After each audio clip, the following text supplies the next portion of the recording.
Hey everyone, welcome back to Heaving Bosoms, the podcast where two best friends recap the plot of romance novels while infusing their lifelong love of the genre, as well as comedy and commentary along the way. Let's get this party started with a Patreon shout out. Jenna W., you are a bosun, or fire rooster, a gigantic fire-breathing Japanese chicken that is like, cluck cluck motherfucker, I'll burn you alive if you cross me. Mostly you hang out in the beautiful mountainous bamboo forests of Japan, but when you come down to the villages, watch out. You breathe a cold, ethereal blue ghost fire that burns people with fear. You have blue feet and green feathers and a red body, which is super fabulous and hard to miss, except that you are invisible at will. People just hear the flapping of your chicken wings going basa, basa, basa. It's probably the last thing your enemies will ever hear, which is a shame, because you have a lot of wisdom to impart. But that's okay. You should save your wisdom for your friends anyway. Not everyone deserves you. If you want, you can get shout-outs, like you just heard, tons of bonus content, and other rewards by visiting patreon.com/Heaving Bosoms Podcast. We're releasing part 3 of Killing Me Softly. It's the final part of the best, worst erotic thriller ever made. And now, we've got part 1 of Rebel by Beverly Jenkins. This book is a big yum, and unless you're a Civil War scholar, you'll likely learn a ton about the hidden history of the U.S. as well.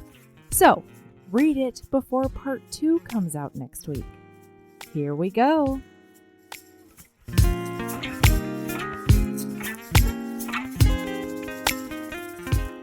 Oh, hey, Erin. Hello, Erin. I'm so happy to see you today.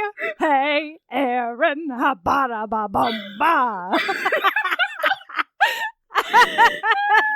Melody.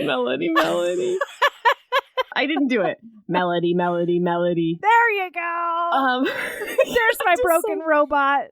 It is extra funny to me because I have a new friend who originally asked me. First of all, how dare you? Who do I need to cut? If I knew of any romance novels for her book club, because they'd never read a romance novel. Oh, that's awesome. And I recommended Red, White, and Royal Blue, and they read it.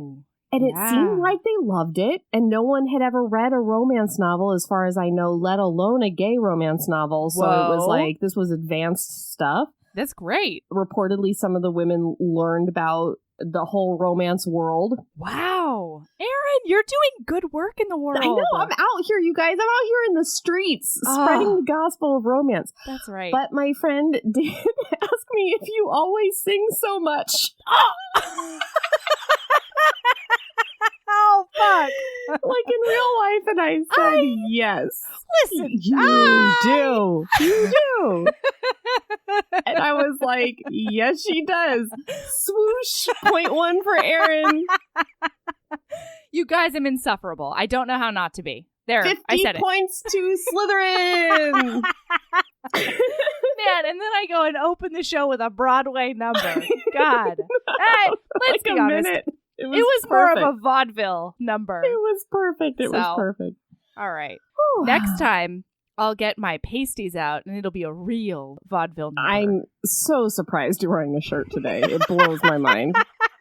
Every time you show up clothed, I'm like, thank you. I'm honored. I'm even wearing the down boots that you sent me 3 years ago. I think you're always wearing the down boots. If it's winter, they're on. It's been a bit of a milder winter, thank you very much. Okay, but right. yeah, I broke out the down boots today. Nice. After I spent a marathon day purchasing cars. You purchased multiple cars today? No, I did not purchase multiple cars. I did, however, test drive multiple cars and visited multiple lots. So I am an adult lady doing adult shit. Did you buy one? We did, yeah. Is it a sexy car? Oh, boy. Is it? Well, you know how I'm a MILF, Erin? You know how I'm a MILF? Yep. It's sexy like that. It's sexy like you're sexy? No, how dare you? No, so it's sexy smoking hot in like the mom region, you oh, know? No. So like it's like a champagne colored minivan. It is actually a blue minivan. Blue was my second choice. My mom had a blue Windstar for many years. Listen, I know, but I was so dead set against minivans. I was like, Michael, I can't. I don't want to be a minivan mom. Like, I'm an SUV mom. Come on. I'm like the fun, sporty mom. That's who I am. Sure, in Jersey. But then I realized that you can get so many more sporty things into that minivan. Like, God, they're so roomy. What do you mean by sporty? I can put 7 strollers in this GD thing plus 5 other people. I swear to Christ, this thing is huge. That's it's great.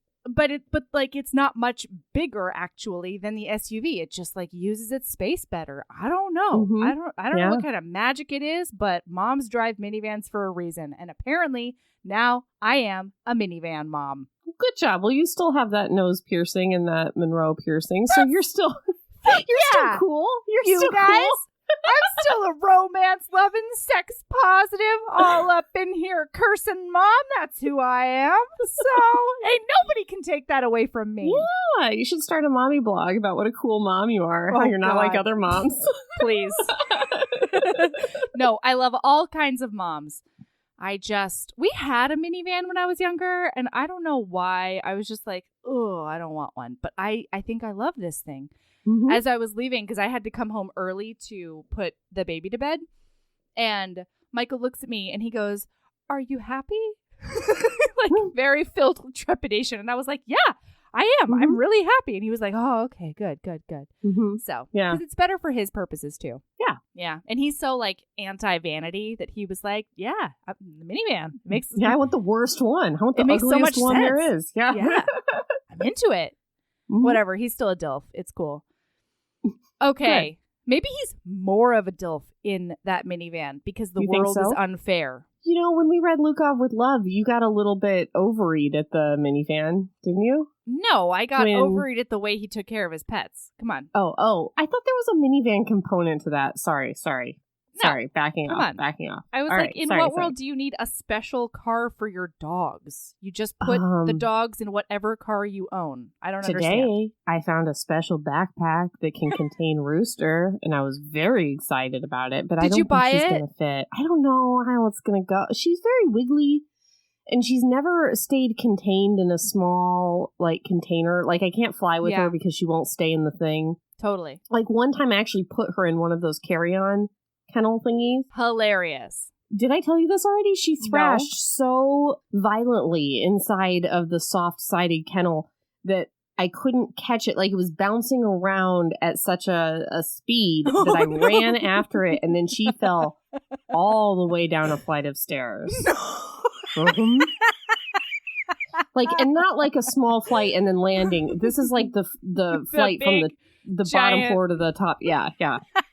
Boom, boom, boom, boom, boom. Like, I thought she was dead. I was certain she was dead. Rooster cannot be destroyed. Yeah. Can I tell you a secret? What? For Christmas there this are thousands of people listening. Right. Thank you for reminding me. Sometimes I need to. Yes, that's true. So, no, the secret is actually between you and me and Rooster.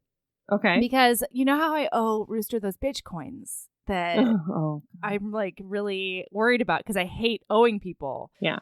For Christmas, I was going to send you a doggy baby Bjorn. But I remember how I kept on asking you what size Rooster is, and you kept on being like, I don't know, between 6 and 20 pounds. I'm like, what the fuck, man? That's not a size. She oscillates because the goat steals her food, so sometimes she's like borderline starving, and then other times I give her way too much, and then they're both fat. It's hard. Yeah. Anyway, so that was going to be my Christmas present to you, but you would not cooperate, and so I had to get use something else. And now Rooster hasn't been paid still. So she wouldn't have accepted that. She only accepts $6. That is what she wants, is $6. Well, she's gonna be asking for that till she croaks. Yeah, that's probably gonna be pretty soon. She's a very old dog. She's very old. She's old. She's an old dog. Fair. All right, we read a book. We've got a book that I'm super stoked about. This book was goddamn gorgeous, and I loved every moment of it. It was really good. Yeah. I got this book as an ARC last year at KissCon. We all did. And I met Beverly Jenkins at KissCon. Did I tell you about getting my bag signed by her? No. Oh, man. So first of all, I thought about reading like an older Beverly. We got a request for a Beverly Jenkins. So I thought about reading Indigo or Captured or one of the older ones. But there was a fair amount of Captured in this book. But so I thought about one of the older ones. But then when I was in that line at KissCon, everyone was coming up and being like, Miss Bev, I loved Indigo. It changed my life or whatever. And every time, because she's such like a serious sales lady, she would pivot to be like, there's 40 more where that came from, including my new book, Rebel. Like, buy this new book. So I'm like, well, she clearly wants people to read her new book, so let's give it a shot. And yeah, I got this ARC, and it was signed by Beverly Jenkins, and I got to read an actual physical book this week, which was neat for a change. Yeah, that is really neat. Every moment, I loved this thing. Yeah, it was so good. I have no complaints. It was great. There was maybe 2 weird moments. But we'll talk about them. No complaints. All right, should we just go? I think we gotta go. We've got Valinda and Drake. Those are our 2 protagonists. And Valinda is a teacher who has moved from New York temporarily down to New Orleans to teach the freedmen, both children and adults, whoever wants to come, learn their letters, and learn how to read, she is prepared to teach. Speaking of, remember when I went off on that grammar thing about when you have a word that ends in S, you need to do another apostrophe S? Yes. Remember? I think it was like Shades of Vampires. Like I went off on this whole thing. Yeah. Man, the 3rd line, she just hits you with a New Orleans's possessive that has the double apostrophe S. And so anyway, speaking about learning your letters, Miss Bev is sexy in so many ways. Hot. So hot. All right, anyway, school teacher. So she's affiliated with this nunnery. I kind of herbs this part. I'm sorry, guys, because we're set in, I would call this America times. Erin. Yes. Because Reconstruction is America Times. Definitely an America Times book. America things are happening in this book. Yeah. Big deal stuff. Historical America stuff is happening in this book. And that is what makes it America Times. And That's right. I'm not going to, listen. We're not hearing it. I'm not having any more internet arguments about this. No. You can fuck off. All right? Go find a different times if you want. Make your own times. Find a different podcast that has a different times, that has accurate times. That's what I'm saying. That's not this podcast. Okay? This one is America Times. Okay. That's right. So we're set in America Times, specifically in Reconstruction after the Civil War. 1867, New Orleans. That's the one. Yeah. So I am confused. Partially because I kind of herbs the first chapter, but mostly because I'm so happy to hear it. This whole thing, this whole time period was fucking confusing because the governments weren't agreeing with each other. Nobody wanted to help freedmen. The bureaucracy was a nightmare, purposefully terrible so that freedmen wouldn't want to deal with it and would just like go try to survive on their own. It was supposed to be this time of hope and wonder, and you know, white supremacy in America is overwhelming. It still is, but it especially was at that time. And so I'm just as confused as Valinda was about who she's affiliated with and how she gets paid and why won't they pay her and how she gets her stipend and all of those things. And there are lines out the door for hours and hours and hours, and offices are closing early because there's actually secret white supremacists at the helm of the whole thing. And it's just fucking terrible. What I loved about this book is that in Miss Bev fashion, right, she does A+ wonderful romance, hot, sexy times. But she also manages to weave through, unfortunately, very little known actual history about really important shit that happened in our country. Mm-hmm. And I did read a lot of it. Yes. As everyone knows, I herbs through almost every page that does not have dialogue on it. I'm like, history. But every time I caught a history that I was like, ooh, it was very interesting history. It absolutely was. But I did also herbs some of that history, so I'm sorry. Well, you were on a deadline. I was. Yeah. But some of it I was like, oh my gosh, that's really interesting, because a lot of this stuff I didn't know. Man, and when she wove those sections through, especially about, there's a whole section that she weaves through because one of the freedmen asks Val for help writing a letter to try to find some of his kin. Mm-hmm. Because his wife. And then there's, yeah. One of them is his wife. There's another guy who talks to Drake, the hero, about how he's been moving all over the South since he was freed to try and find his mother. Mm-hmm. And he's not even super sure where he was born. Mm-hmm. So he's writing letters all over the place, trying to find his mother. And there's a bunch of statistics about how many families were separated and how many people were looking to join back together with family members because they would be purposefully sold off so that slaves were isolated. Mm-hmm. It was a systemic thing that slave owners did on purpose to make sure there were extra fractures in Black families. And that's a running theme through this book. Like they keep encountering that over and over. And another one is the bureaucratic mess that everything is. Like there's the Freedmen's Bureau, but then there's also the Republican schmur. I don't know. But like there's different agencies that all do the same thing. Yeah. And they all run off of volunteers and they're all not very coordinated. Or they're run by the army who like should not be running anything like that. Or they're run by white supremacists. Or, exactly. You know, like it's a mess. And then, you know, at one point, and I don't know how deep we're going to get into all of these kind of little excursions that they go do where we're learning these things. But like, Belinda goes and volunteers for some kind of agency or organization that's like people are filling out applications to get money. And the one woman says that she's applied 4 times and asks Belinda when the money's going to come in. Belinda's like, I don't know. And then she asks the other woman there, who's her sister, or going to be her sister-in-law, you know, what's going to happen? She's like, they're probably never going to come in. They just like put all these applications in a box because the money's not coming from Congress. It's like, well, why do we even do all this stuff? It's just like, you can feel the frustration of the time as you're reading this book. And Belinda's constantly going around trying to find somebody to sponsor her school. And it's just like agency to agency. And it's a mess. And there were so many moments in the book. And it was so masterfully done where one character would look to another one, not just the 2 protagonists, but it would be, you know, a side character to a protagonist, where they'd be like, when do we think this is going to end? Mm-hmm. And as a contemporary reader looking at this, like there were a couple of times where I teared up, not only because of how awful like it felt to just watch this happen on the page, but then to see how much things haven't changed. I don't know. This is one of those books.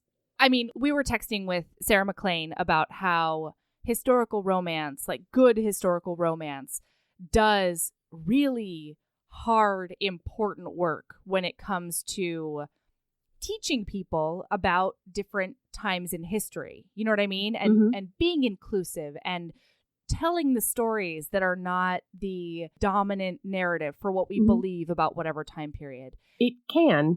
It doesn't always, but it exactly. Can. Good historical romance. Yes, you said does good that. Historical romance. Yes. Okay. Yeah, and so when we see the boards that are like, this isn't historically accurate, it's like, gay people have always existed, you fucker. You just don't hear their stories. And like, that's one thing these books can do. Mm-hmm. I feel like this is a perfect example of the heavy fucking lifting historical romance can do to teach people about time periods without being like a dusty textbook. You know what I mean? Mm-hmm. Because I felt what was happening here in a way that just like a list of statistics might not hit a person. Mm-hmm. And it's just absolutely amazing. Okay, sorry. All right, okay, plot. Okay, here we go. We recap plots on Heaving Bosoms. Okay, Melody? Jeez. That's not just sex plot. Not just sex plot. Melinda. Valinda. God damn it. Already. Oh, boy. She's teaching her reading class in a barn, in a field, in New Orleans somewhere. That's right. She's teaching those students, and all of a sudden, 2 white men come in who do not belong there. This is a freedmen's school, and everybody freaks out because and they've got guns. Yeah. Guys like these guys have been going around burning down these schools and like, murdering people, being general assholes about the concept of Black people reading all over Louisiana. Yeah. So she's freaked out that these people are here, and she handles it in the most aces way. She's such a badass. Because they come in and they point at her and they're like, "Are you the teacher?" And she's like, "I am the teacher. Can you men not read? Please sit down. We would love to have you." Yeah. Pick up a slate. We are learning our letters today. Mm-hmm. And they are so taken aback. They don't know what to do. They're so confused. They're like, we gotta go, I guess. And so they fuck off. And some of her students are like, wow, you really did well there. And then the students decide that the men are going to come armed for all future classes because they know that Valinda was just in huge danger there because they're particularly going after teachers to make sure that there aren't people who want to teach freedmen how to read and write. Right. And then kind of dropped into the end of this chapter is that student that asks her to write a something for the newspaper because he's looking for his wife. His brother is looking for his wife. And it's kind of dropped in here that Valinda has somebody, he asks if she has somebody that she's sweet on back home because I think he's like trying to flirt a little bit. Yeah. And she says that she's betrothed to a man named Coleman Bennett. So already at the beginning of the book, we've got a heroine that has a fiance back in taken New York City. He's actually in Paris. He's in Paris trying to get funding for a newspaper he wants to start. He is in Paris City. And so there's a New York component. I'm not crazy. They're going to move to New York together. They grew up together in New York. Right. The plan is that he's in Paris to try to get French funding for a newspaper he wants to start up. He's going to come back to the States, pick her up in New Orleans, and then they're both going to go back to probably New York, maybe Philadelphia or whatever, so that he can start his newspaper. Right. So she knows that she has this set amount of time to be in New Orleans and make a difference. She's thinking it's going to be around a month or 6 weeks, maybe a little bit more, but she has always known that teaching is her passion and her calling. And she feels like this is the best place in which she can really, really impact the most amount of people. Right. So she goes back home. She lives in this house. She rents a room in a house with these like 2 old sisters. Yeah. And one is terrible. Nice, and one is awful. Great. That's right. One lady is saying horrific things like you all should be shipped back to Africa. And the other lady is like, have some dinner. We love having you here. Please don't be offended by my horrible, cruel sister. Yes. But one of the issues is Valinda isn't getting paid by the nuns yet. So she's been unable to pay her rent, even though she's due salary for teaching at the school. And so she keeps saying, soon I'm going to get my stipend. And the mean one is like, if you don't have your stipend by tomorrow or whatever, we're going to throw you out on your ass. Right. The other one's like, we're definitely not going to do that. Don't worry about it. It's fine. Right. We know that the money is coming. It's just a clusterfuck out there right now. She doesn't say that. It's 1867. But you get what I'm saying here. Yeah. So the next day, does she go and like see about that stipend? Is that what she's trying to do? Yeah. So the next morning she goes out to the Freedmen's Bureau, one of the offices, so that she can just see WTF is going on with my stipend.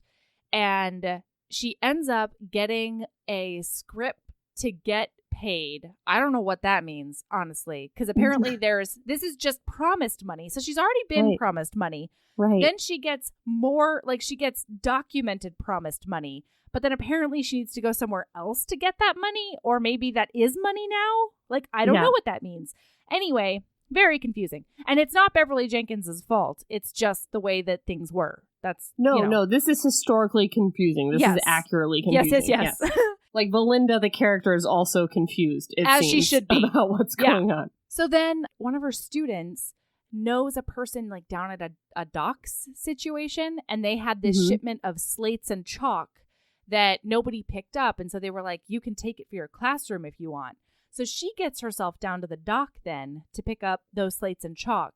And there's a streetcar situation because also, guys, the streetcars were terrible. This was too early for Jim Crow laws because like the white supremacists weren't totally organized, but they were organized enough to have segregated streetcars.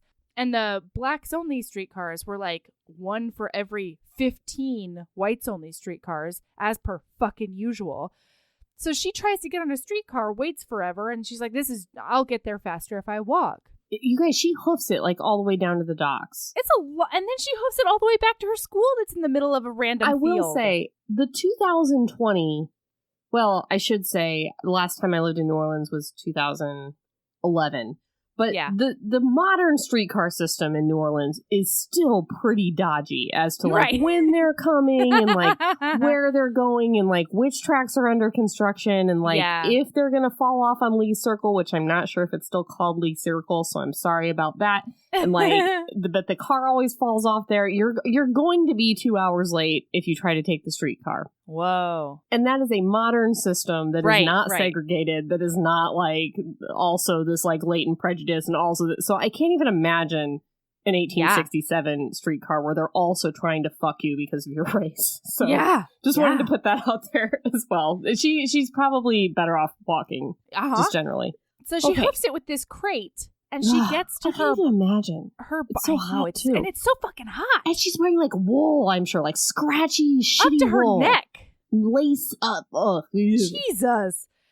So she gets all the way there. And then she finds that the lock on the barn door for her classroom is broken. And it's like, dun, dun, dun. What could have happened? It's bad, you guys. She gets in.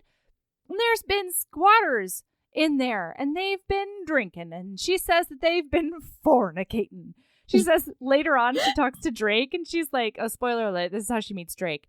But she's like, yesterday that was my classroom, and now it's a den for fornicators. I loved it. It's me too. So it's bad, and then she smells smokes. Oh no. There's been smokes. So she follows the smokes. And she finds that these assholes have been burning her, like, 4 readers that she's been sharing amongst all of her students. She's already undersupported. Sure. Well, and that's why she went and got that crate. Yeah. But, like, that was just slate and chalk. This is actual, like, reading exercises and letters and shit. But I think she didn't have slate. Like, she had the readers that she was passing around, and then, like, they were, like, writing on the floor and stuff. I think she had a very minimal amount of, like, it's rough, you guys. Yeah. So, they're burning all her shit. And so she tries to get them out, and it doesn't work. They're, like, already brittle, and it's 1867 old paper, so, like, I don't even know what that feels like, you know? What do you think it is? Yeah. God. No. It's basically papyrus. And then these 3 fucks come out of nowhere. So then they do try to do a rape. So I have a question. Yeah. The 2 guys that were at her school yesterday, and the people that trashed the schoolhouse, and the guys that try to do that rape, are they all the same? Are they all in league with each other? I doubt it. Are there just so many random because I like the idea that they're not, because I don't feel like in the book it's suggested that these 3 troops are the same group or are in league with each other. And I liked it because I felt like it showed like this is the constant barrage of violence. Yeah. It was like, it's not like crazy that you would have 3 unrelated acts of violence on this school / this woman. in the course of 2 days. So I thought that I liked that. I liked that not all the villains in the book were all the same guy. Like at the end, we took out the big bad villain, and now it's solved. You know what I mean? Absolutely. Yeah, because that's not how systemic racism works. Right. Yeah, well, the other thing that I really liked was that these 3 troops are all wearing Union uniforms. Mm-hmm. Oh, yeah, I forgot about that. Yeah, I really enjoyed the portrayal that, like, not everybody in the Union were abolitionists who wanted to make things better, because that's just not how it was. Mm-hmm.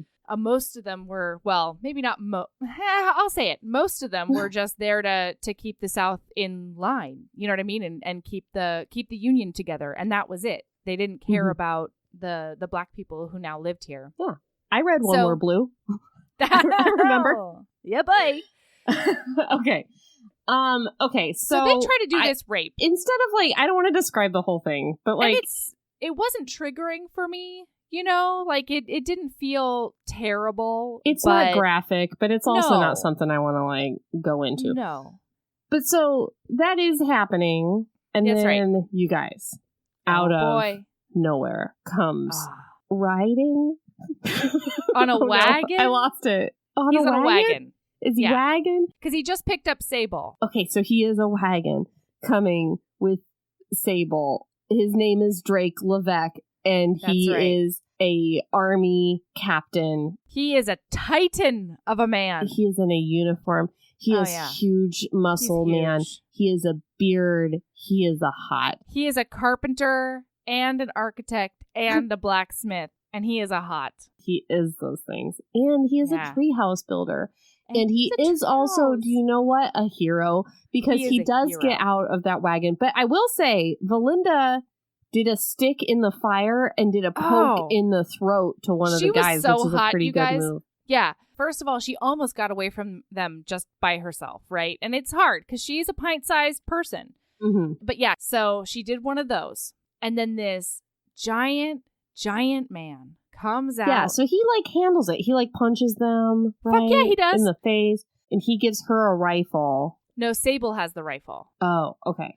And so Sable's like, don't you dare move, you know, because there's like somebody else who like comes out of a tree or something. Listen, it was a little bit frenetic. There was a lot of things happening. A lot of things. But one of the rapists is like, oh yeah, this lady, you need to get out of here because she's like my wife or whatever. Oh, yeah. And like I caught her with another man, so you need to get out of here. Like I'm going to teach her a lesson. My situation. And dude, Levesque, like he's got her like behind him or whatever. Yeah. And he leans into her and he's like, do you know this man? And she's like, nah. No, I don't. And he's like, you wouldn't lie to me, would you, Cherie? Ooh, because Shelly. he is also a French. Hot. You guys, he's hot on so many levels. So anyway, he does beat up those racists and rapists. Yeah, those racist rapists. HBs, have you heard of Body Bookworms? I love it. It's a subscription service that pairs romance with toys. One of their offerings, the Body Quickie, brings happy endings from the pages to the bedroom. Each monthly box features a super sexy, inclusive romance paired with an erotic toy and tips on how to use it. Don't worry, batteries are always included because they love us. You'll also receive a surprise lifestyle product to complement your pleasure pairing for the month. Previous quickies have included the Wine and Dine, which featured Lush Money by Angelina Lopez, yum, paired with a luxe lipstick vibe. Or one time they did one themed The Lucky 3, which had 3 for All by Elia Winters, paired with a multitasking vibe perfect for all body types. And April's theme, get this, is Cunning Linguists, which promises sexy banter, hate sex, and talented tongues. Oh my word. Try the Body Quickie monthly with no long-term commitment. Pause or cancel your subscription at any time. And HB listeners can save 10% off their quickies and anything else in the shop with code SEXYHB, because that's what you are. That's SEXYHB. You can treat yourself and support an independent, lady-owned business. Don't miss out.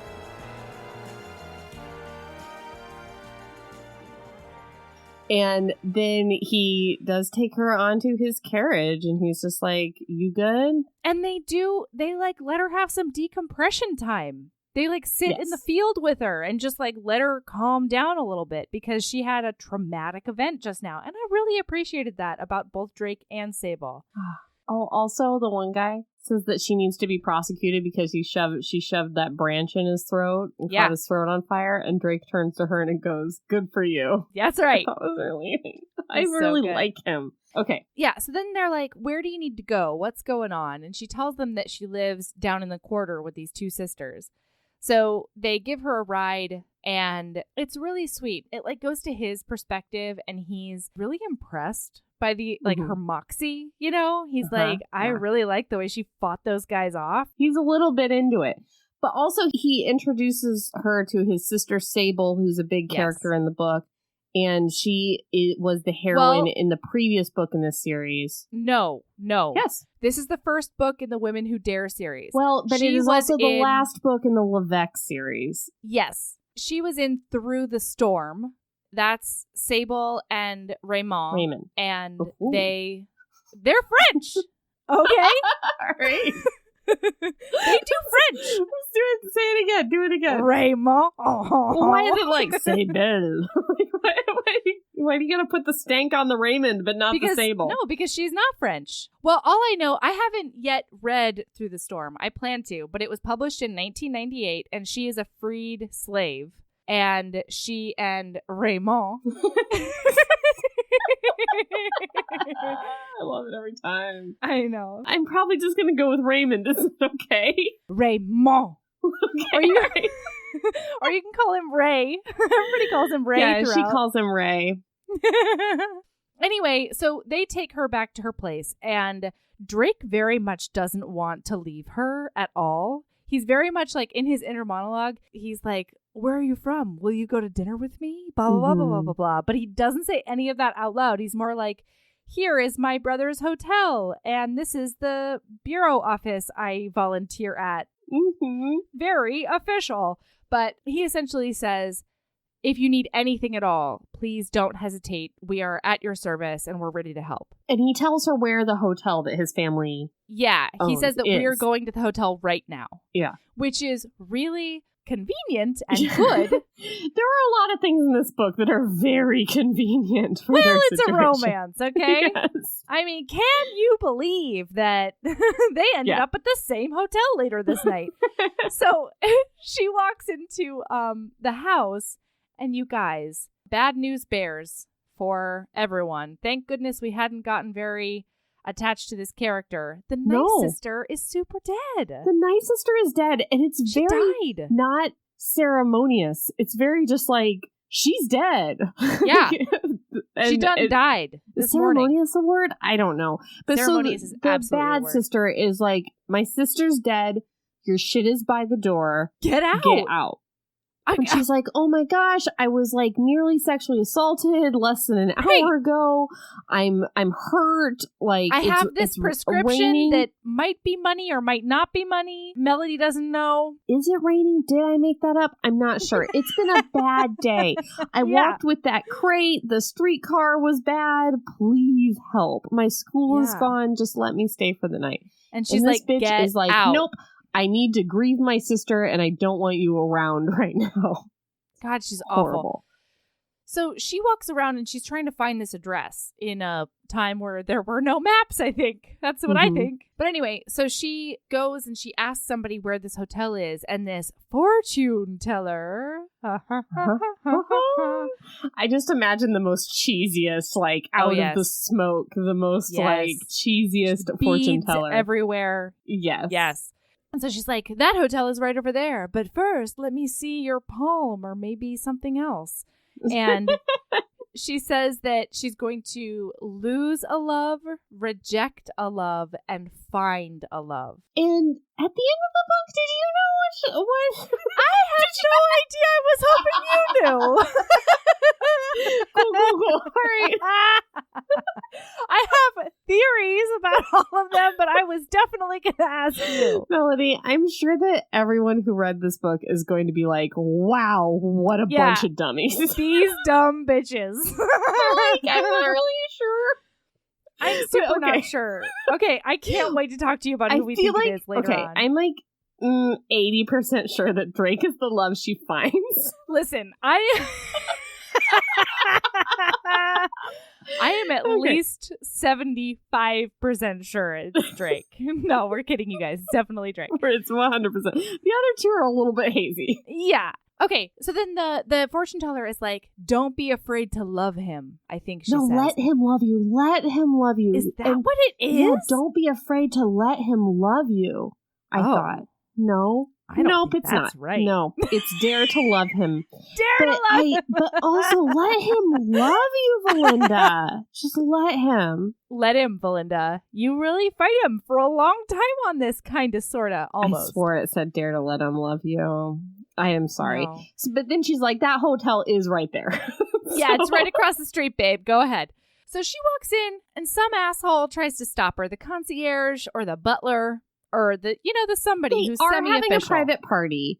They are to not be disturbed. That man is just doing his job. And this lady shows up with like her shitty dress and she's like all bedraggled. She clearly has suitcases hanging off her and she's just like bruises and scratches all over her face. Yeah. And she's like, I need to talk to Drake Levesque. And he's like, Drake Levesque is a very important man. Right. And cannot talk to you right now. And also rich, you guys. He's a Reconstruction billionaire. Yes. Okay. And so she just starts yelling. Yeah. Yelling, Drake. Drake! She says, he told me I could come here if I needed anything. And Mr. Butler's like, okay, but he is at that private party. Sweetie. So pat on you're the going to head, have to get leave out. And come back. Listen, that guy was just doing his job. I'm team that guy. All right, letter of the law, Erin has reared her head. Don't break rules. He's just doing his job. Just doing their jobs. He was probably told not to let anybody in, and that's what he's trying to not get fired right now. Okay. So then the whole family comes down, and Juliana, the matriarch, is like, Drake, do you know this woman? And he's like, yes, Mom, I do. So she's like, all right, well, please invite her up to dine with us and join our family party. And she's like, oh, God, no. Look at all the scratches on my face. She says, do you know this woman? And he says, yes. And she says, is she always so stubborn? And he's like, I don't know. I just met her an hour ago. And she's like, she can have dinner with us. And then he goes, she likes stubborn women. Yes. Melinda. I love it. Okay. I was going to get to that after I told everyone that Valinda attempts to demur and refuse the invitation. Yes. Sorry. I'm sorry. Do you see me back great job. Do you see me slumping in the chair? I knew a plot. You so did, I love you for it. I can't wait until you know so many more plots in this book. I'm so excited. Thank you. I read it today. Thank you. So she goes up with them. And he has no idea why, you guys, but he's so excited to see her again today. So but psyched. He doesn't know why. What could it be? Could it be love? Could it be her beautiful, taut, globular bosoms? The word globular does not appear in this book, you guys. No, it does not, because this is a beautifully written book. He does, like, everybody in the Levesque family is, like, very passionately in love with each other, and he does spare a thought for his mistress, Josephine, who we learn exists. He does have a mistress. So we've got a heroine with a fiance and a hero with a mistress. And I am down with both. Yes, of course. All into it. So while she's talking to somebody else, she's talking to Sable and Juliana. And during this chat, she tells them about Cole and she tells them like about her life or whatever. That doesn't matter though, because what's happening over with Drake is that her brothers are like, okay, Drake, so are you into this? Yeah. And because he's clearly like, you are. Yeah, and he's like, nope, I'm definitely not. And so two of his brothers are like, yeah, okay, cool. If you're not, then I definitely am. And Drake says, just because I am not staking a claim does not mean she's free for you to pursue. You will leave her alone. But then at one point, somebody comes up and is like, sorry to tell you, your lady over there hasn't intended. Yeah, Sable does that. And he's like, oh, well, she's not my lady. I don't care at all. And then somebody says, maybe he'll drown on the way back from Paris or whatever, which is a really callous thing to say, considering that's how their father died. It's like, you guys. I mean, they do have experience in it. I get they do know that is a possibility, but I was like, Jeesh. Well, I do have a quote pulled from right here because Sable tells him that Val hasn't intended, and it says, Drake felt like he'd been hit in the chest by one of Raymond's ship anchors, and that surprised him. By all accounts, her ties should have made him shrug and move on, but for unknown reasons, it didn't. But then, guess what Valinda does? The most embarrassing thing a woman can do. Did she feed somebody lobster bisque with a hair in it? Is that something you've done? That was so specific. Oh, no. Okay. Yeah, all right. Weird. I'm going to set the scene for you. We read a book one time where it was like a lady was like at a big feast. Oh, we're not doing my thing? We're doing your thing? I'm sorry, yes. Let's do your thing first. And then we'll do the book thing. No, honest to God, when you were starting that story, I got a text, and so you cut out. So okay. I just assumed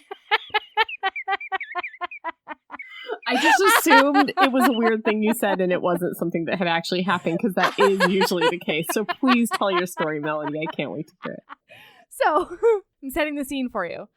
I am turning 22. And I decided that I was going to have a big old weekend of sluttery, as, you know, I am wont to do sometimes, especially when I am young. And so I decided that over the weekend, I was going to kiss 22 people. And there were like 2 or 3 celebrations that were happening throughout this whole thing in multiple cities. So it was like a good chance that I could do this. Anyway. So the second night, a bunch of us decided to meet up, and we go out to this nice dinner, and then we're going to go clubbing afterwards at like the gay bars around. And so I'm sitting next to this cute boy, and I'm like, you know, kind of into it. So we're flirting throughout dinner, and I order my soup. I order this fucking lobster bisque, and we just start flirting by like feeding each other, like having each other try our dinners. It was like a weird thing. This whole thing disgusts me to my core. I know. He initiated it, and I was just like down with whatever. I was probably, I was just into it. So he feeds me a bite, and I'm like, ooh, that's so good. And then like I pick up some lobster bisque, and I go to let him have some. And props to him. He really, really tried to save the situation, because he took the bite, realized that one of my very long hairs was somehow in the bite, and then was like trying to get it out without alerting me to the fact that I did this really awkward thing. And then he had to keep on pulling hair out of his mouth because I had like waist length hair. It's really embarrassing. I just pretended I didn't notice. It was great. Ugh. And then... Did you kiss 22 people? Oh, yeah. Good. I did. Have I shared the story on the podcast about getting my wisdom teeth out and then making out with somebody and then bleeding in their mouth? Yes, that did happen. Yep. So that's what that reminds me of. That's on the same level. Yeah.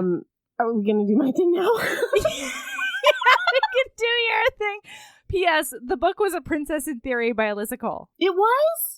Yeah, she falls asleep at their... For some reason, I'm thinking about Highlander times, but maybe I was just thinking about royal times. It's royal times. It's at her welcome dinner in Thessaly. God, and she does fall asleep there, and that is just so embarrassing. And the same things has happened to Valinda. She has fallen asleep in a room full of people.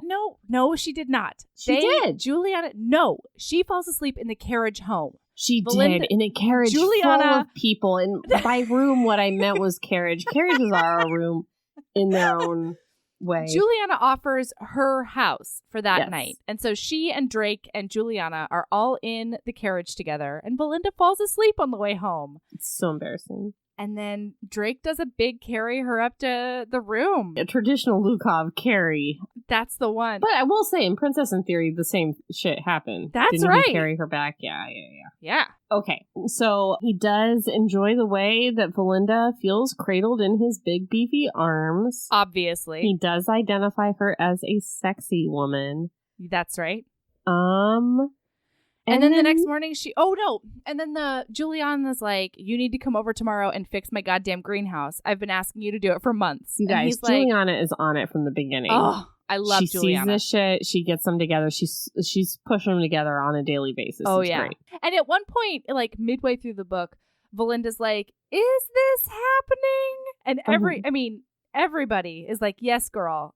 That's definitely what Juliana's doing. And she's like, I'm going to give her the benefit of the doubt. Sweet, sweet Val. So she wakes up in this like beautiful home with like a bathtub and like it's real nice. I'm going to be honest. Very billionaire. I did a big herbs because I was like architecture, French doors, hardwood floors, Reconstruction times. Yes, but these are very French doors, like French people, French doors, like French. Mm-hmm. This isn't Naperville French, okay? This is like French. All right, so she thinks about like, gosh, it would be nice to take a bath in that bathtub, but she does not. No. And just kind of like gets her shit together and goes downstairs and she gets to have breakfast. Juliana is like, hey, are you awake? How you feeling? And she's like, great. What time is it? And she goes 1 p.m. And Valinda, she's so embarrassed. Now she's embarrassed. And Juliana's like, nope, it's my fault. I'm the one who let you sleep. You obviously needed it. You were, after all, assaulted yesterday. It was only yesterday. She gives her some cream for her face, and then she takes her downstairs, and she basically intuits that Valinda doesn't want to ask for a special lighter meal, but orders for her, basically, from their cook, Little Reba. And also, she's like, do you want to go see my greenhouse and then also watch my son do manual labor on it? I feel like you probably want to see these flowers / I feel like you need to. My son sweating on the top of the greenhouse doing the manual labors. The pounding that he's doing. Yes. So she takes her outside and she sees Drake on the roof, and it says, at their approach, he stopped, and when his gaze met hers, Val's heart skipped in her chest. With his dark skin, close-cropped beard, and Herculean build, he was breathtaking. A description she'd never attached to a man before. The men she knew back home were fine, upstanding examples of their gender, but none as riveting as Drake Levesque. That is identifying him as a sexy man. And then she thinks about her situation with Cole Bennett. Yeah. Who is her friend from childhood, and they kind of had an agreement to get married so that she could escape her father, who was going to marry her off, basically sell her, but not in a slavery sort of way, but in a arranged marriage sort of way. Yeah, it is kind of. They do say that at the end, kind of, but but in a like an arranged marriage so he can pay debts. Well, she doesn't know that yet. She just knows that her father finds old ass, crotchety men who don't care about his daughters to like marry them off to, and she doesn't want that life. So she agreed to marry Cole. And this has already happened to her sister. Yes. That she's been married off to this old man. Oh my God. He climbs down off this greenhouse, and it says, as he moved away, she couldn't take her eyes off the way the thin, sweat-dampened white shirt clung to his broad shoulders and the slope of his back. He walked as if he created the world himself. Each step left her so mesmerized she didn't hear what Juliana was saying. I'm sorry? What did you say? Okay. Well, and she realizes that Juliana just caught her Oogling her son. Yeah. Juliana takes her into the greenhouse, and she explains more about the love she had with Drake's dad. And he used to bring her orchids back from all of her voyages, and that's why she has this whole giant greenhouse full of orchids. It's just gorgeous. And this gets Valinda on the train of thought where she's like, I've never seen love. I've never experienced love. Like, this is a totally foreign thing. And it just starts getting her wheels turning. Yeah. And then Juliana's like, oh, yeah, I just saw you watching my super hot Herculean son walking away. Yeah. I wondering if you might want to have lunch together. I feel like we should. I have so much work to do. Here's you guys. food. I'm going to fuck off. I have correspondences. And then in Belinda's point of view, she's like, I've never dined alone with a man before. Yeah. And has this like anticipation about like, ooh, what is it like? And of course, you guys have shrimp and grits. And then also, she's like, yum, shrimp and grits. But she makes a little like, And okay, Val forked up the shrimp and grits. Yes, thank you. It was a dish she'd never eaten before, and it was so flavorful. She hummed with delight. His eyes shot to her. She froze in response. I'm sorry, I didn't mean to do that out loud. There isn't a man alive who doesn't enjoy hearing a woman's pleasure, he said. Heat flared inside of her, and she realized she had no business being alone with him.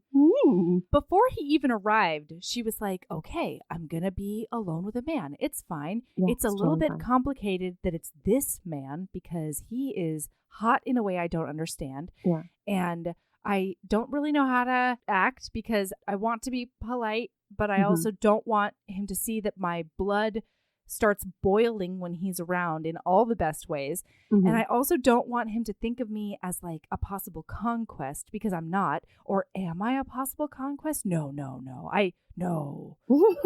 I'm not available to him. Yeah.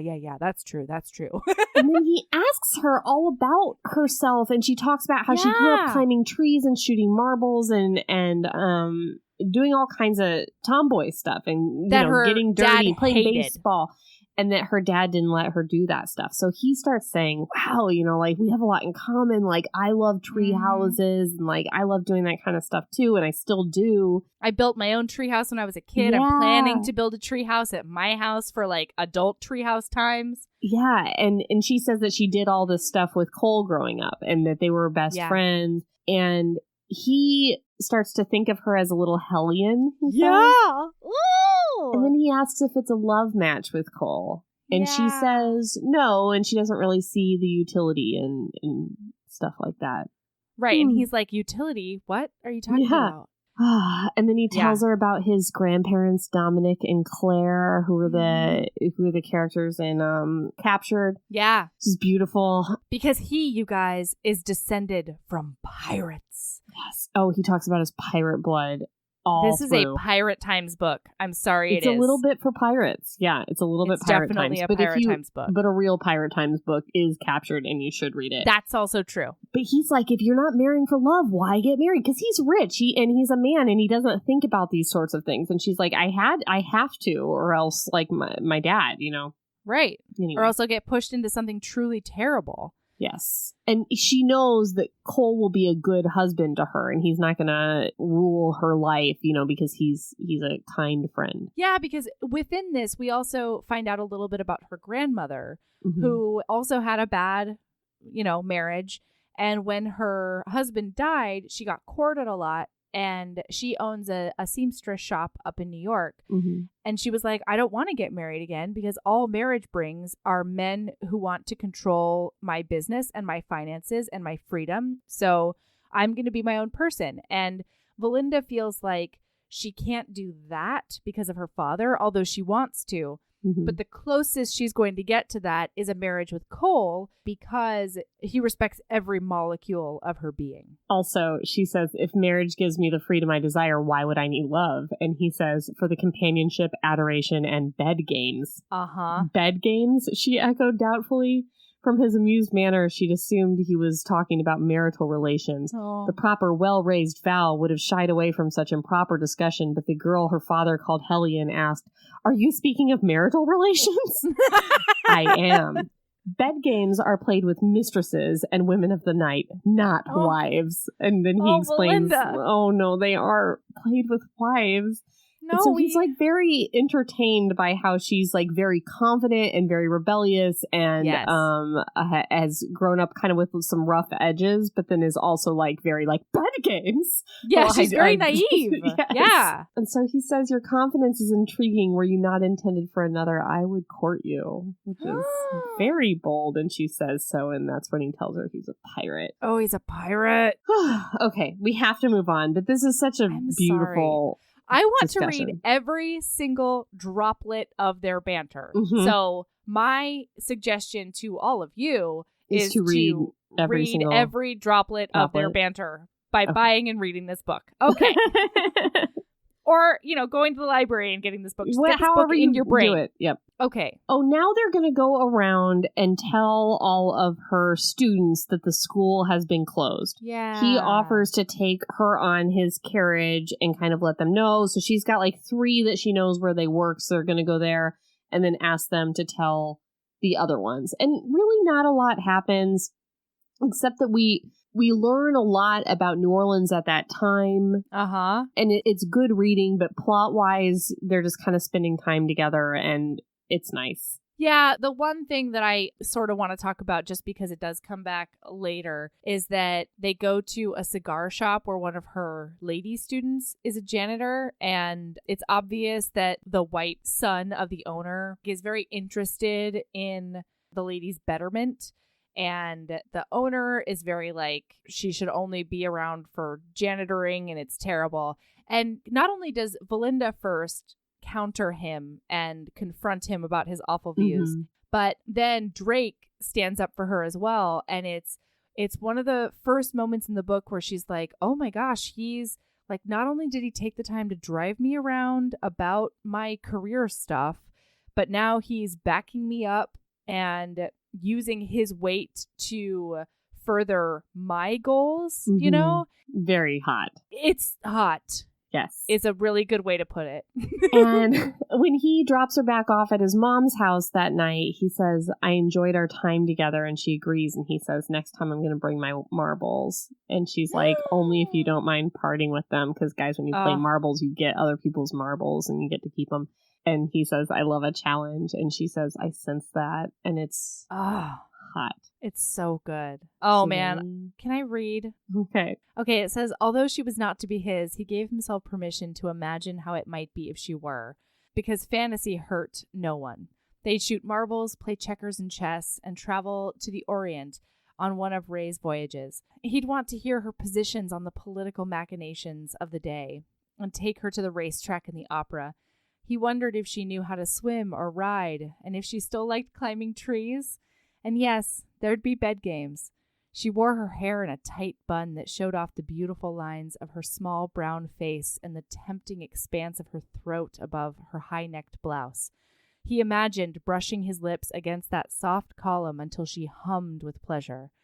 Were she his, he'd build her not just a classroom but a school, and gift it to her for her birthday or Christmas, thereby showing her what it meant to be loved and adored by a man of the House of Levesque. By a man of the House of Levesque. You guys, the sweeping goddamn romance in this thing.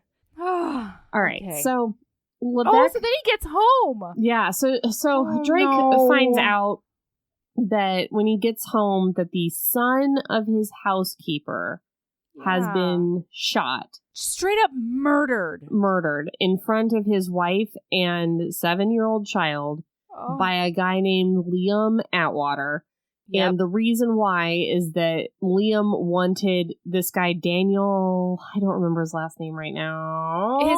His name was Daniel, and I think we can just call him Daniel. Okay. Daniel didn't want to sign the work contract because freedmen are in this terrible position because they have to work. Like, I think legally they have to have jobs, but they're being forced or coerced into these contracts by their former slave owners a lot of times, or just by former slave owners, period, that essentially puts them into a different kind of slavery. So Daniel looks at this contract and he's like, okay, I understand that you want me to work 6 days a week from sunup to sundown, and I'm used to that by this point. But I don't like the clause in here where you said that I cannot leave the plantation without your permission. What do you not understand about my being free? And the guy shoots him on the spot, and it's awful. And then they take his body out to the swamp. Yes. They won't let his family bury him in any kind of respectful way. They take him out to the swamp. So I'm going to, in rapid succession, tell you all the things that Drake does so that we can get through some of these things. Great. And it's going to be in rapid succession. Great. Are you and seeing Melody's me? going to shut the fuck up. Yeah. That's right. Okay, so Drake goes to Liam Atwater, and he's like, I would like Daniel Downs is his last name. I would like Daniel's body. Yes. And I would like to bury it. I want it back. I know you killed him. Liam's like, oh no, he's gator food now because we fed him to the gators. So Drake kind of makes some veiled threats and then he leaves. Yes. Then he goes to his workplace and he talks to his... Well, it's weird because Levesque's a captain, but his boss is a lieutenant at this place. I don't really understand the hierarchy here. But he says to Lieutenant Merritt, who is his boss at the Freedmen's Bureau, we've got to do something about this. Merritt says, okay, are there witnesses? And he's like, yes, the man's wife and child were right there. And he's like, no, those aren't credible witnesses because they're black. So unless you know of a white witness, this murder did not happen. So Drake says he wants to take this higher in their chain of command. And Merritt says, if you take this higher in the chain of command, you no longer have a seat at the Freedmen's Bureau because I'm ordering you not to. Drake quits the Freedmen's Bureau, which he does not want to do because he does good work there, but he can't stand this. He needs to... I mean, and he also hasn't really been able to do good work there since Merritt arrived. True. Yeah, Merritt's been not a very good leader of the Freedmen's Bureau. So Drake takes it higher on the chain of command, and they then do nothing. And he's feeling really bad because he's thinking of his grandfather who freed an entire island of people or ensured that they were not enslaved, and he can't even help this one man, you know. And so he's feeling pretty useless. Then we have the thing where he goes to the guy's house that was supposed to pay him. He does construction. He has a work team that does construction. Ooh, the guy doesn't pay him enough. He says he's paying him what it's worth. And Levesque says, hey, we had a deal. And he's like, too bad you're wealthy. You can pay your workers with your own money. So it's really interesting because this whole thing is like, on the one hand, you're wealthy. You can cover the balance. But also, this is a white guy. And so he's simultaneously saying, you have more power economically than me, but I still am above you because I'm white and I'm going to go back on my promise and you can't do anything about it because you'll be punished much harsher than I will be. Right.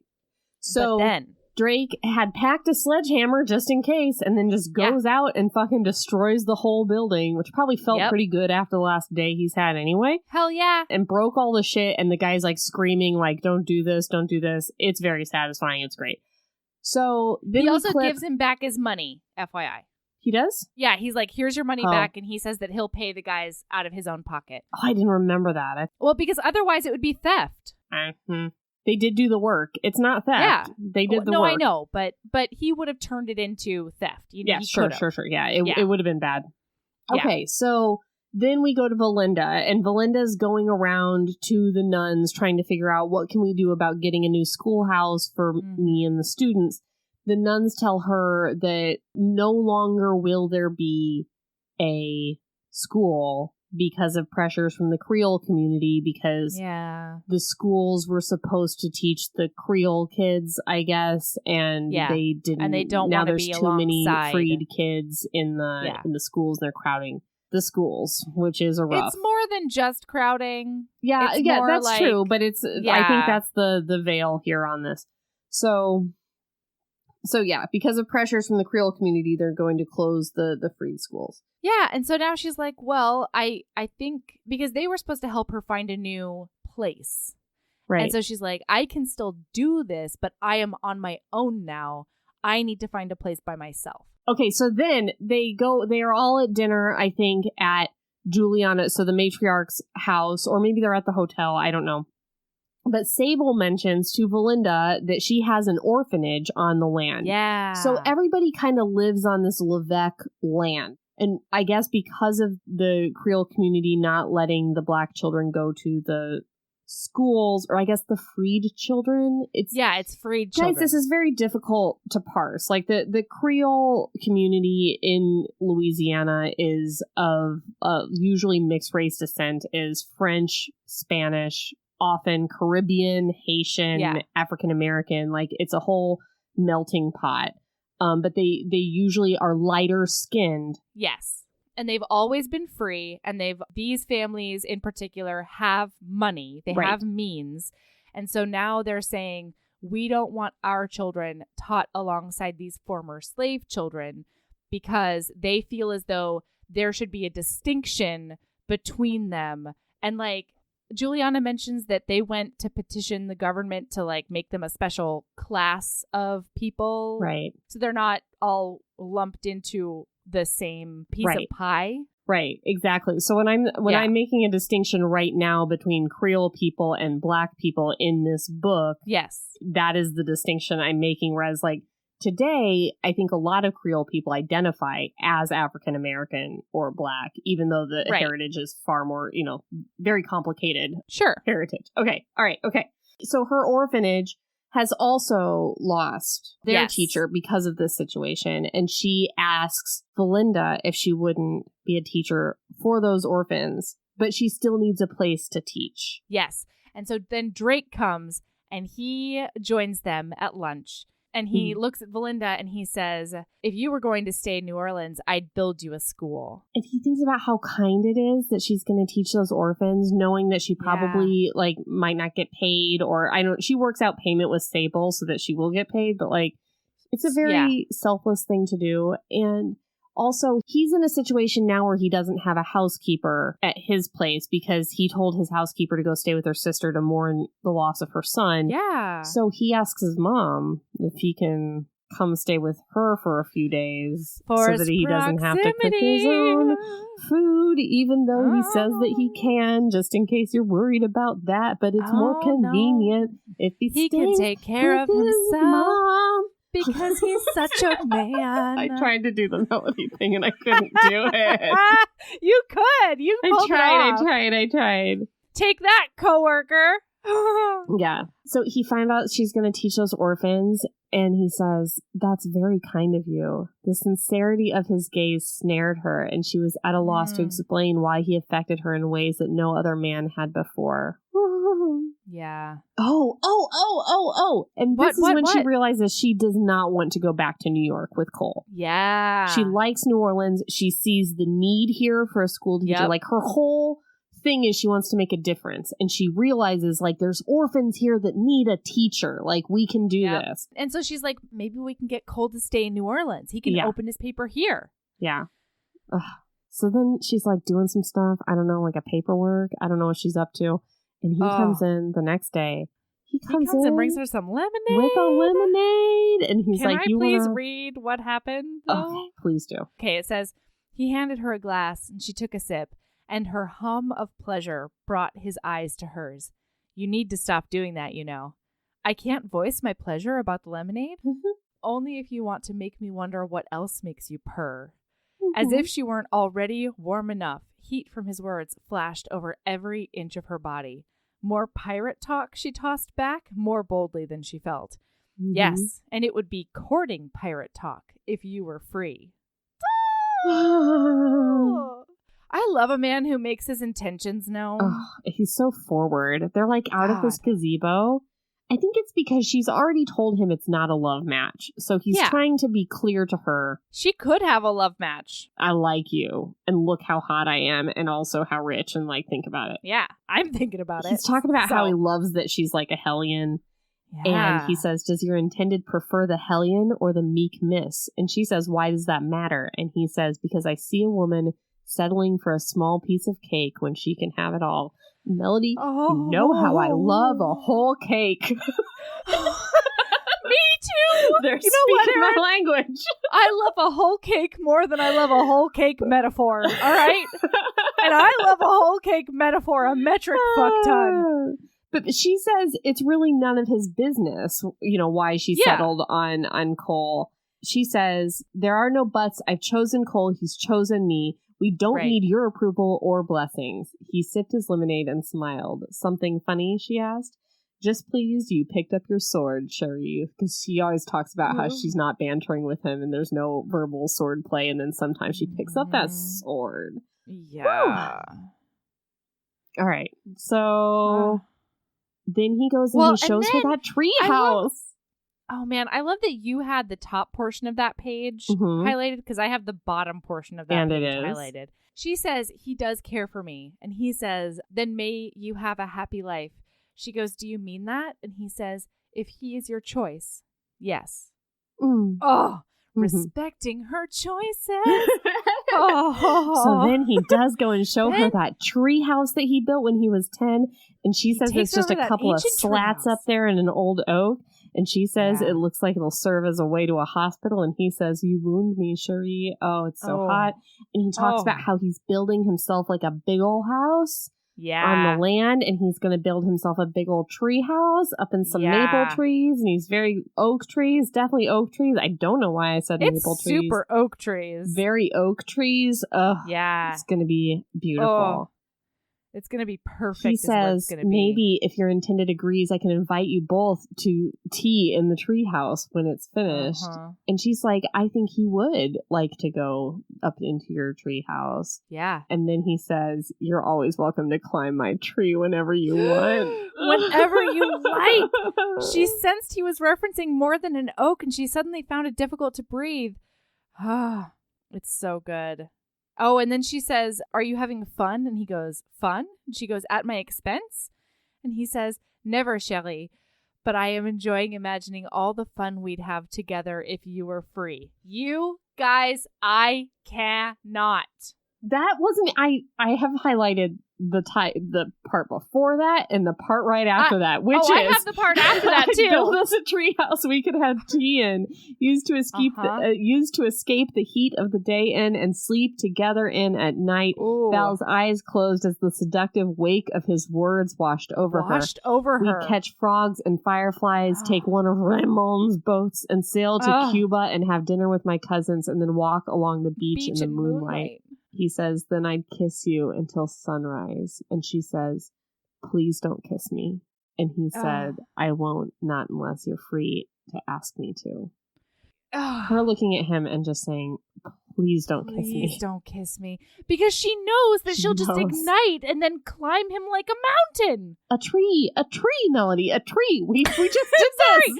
I'm mixing my metaphors. All right. Oh!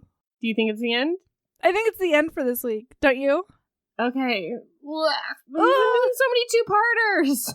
That's okay. No, this is dense, and we really got to do it justice, you know? Yeah. Okay. I think that this is way better. Plus, they get to look forward to the hot, sexy times. Yeah, let's do the thing we always do. Read this book. Read it. Yeah. Read it. That's what you should be doing, is reading this book. So do that, please. Okay. All right. Excellent. Okay, Erin, do you have a lady love? Do you? What is there to love? What is there to love? The world is on fire. I know. Yeah, so as much as we are an escape time for you, and I want that to be for you, listener, we also need to get a little bit serious real quick. And that is social distancing. It's your friend and mine. That's right. I'm talking about coronavirus nonsense. Let's be COVID-19 smart is all I'm saying. Let's turn this into an opportunity, right? All of you introverts, get fucking stoked. Yeah. You might have your family around a little bit more, but you can always escape to another room. No pressure. No pressure. Hey, you guys want to go to the bar? No.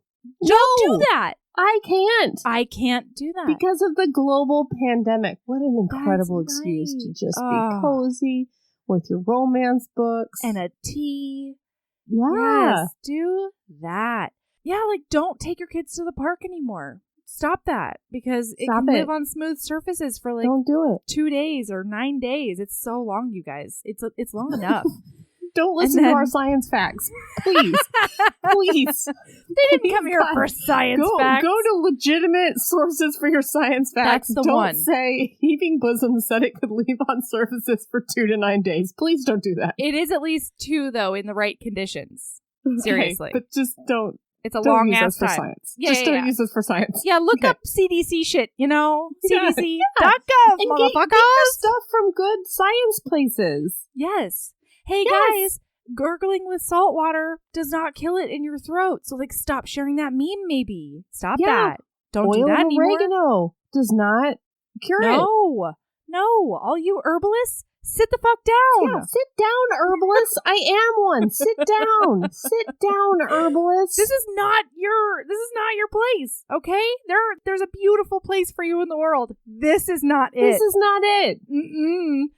And let's see what else. Yeah, the grocery stores around me are still delivering for the most part, which is nice. But, like, quarantine your groceries for 12 hours before you touch it. You know, just put it in the fridge and let it sit there for, like, 12 hours.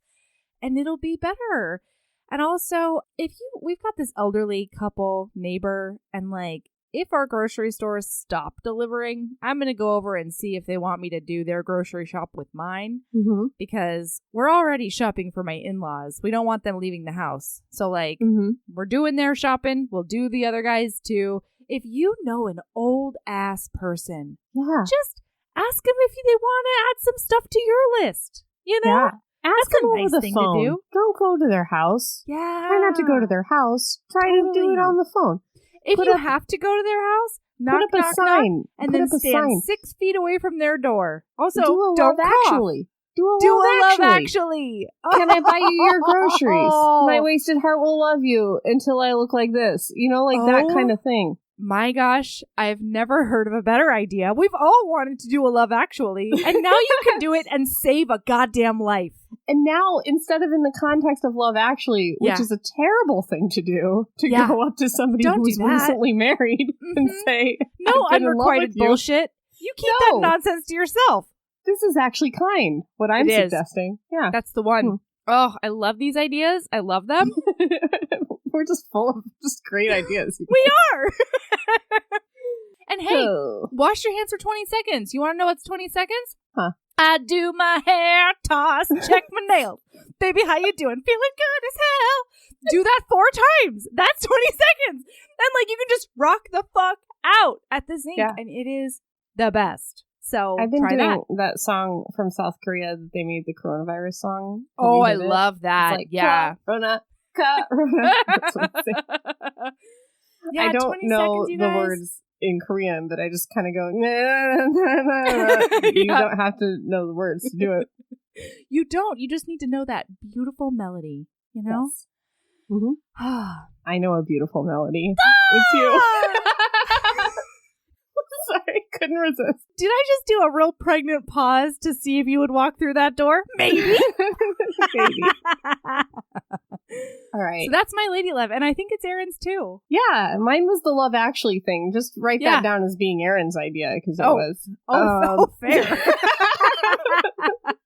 We always like to do correct attribution. You know? Yeah, mostly when it involves me, I demand it. All right, so keeping a badass and love yourself as much as you love feeding hot potential sex partners waist-length hair. And you do love doing that. You love it. I did. It's your favorite thing to do. Yes. It was pretty fun. I just sat there and I giggled, and then I ate the rest of my hairless soup. Should we say where they can find this? And guys, just Google it. You'll find it. Okay. Yeah, find us. Bye. Yeah, bye. Find us. Bye.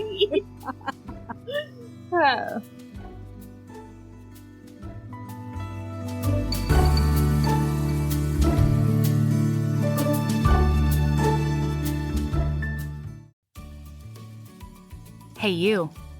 Yes, listener, you. Are you loving the show? If so, please leave a rating and review in your podcast app. The 90 seconds you take to say something nice not only helps new people find the show, but it makes me super smile over at HBHQ. Also, I've had a few people ask, and the answer is yes. We are still doing the 5-star bribe. If you leave us a review with 5 stars, then we'll do whatever book you want.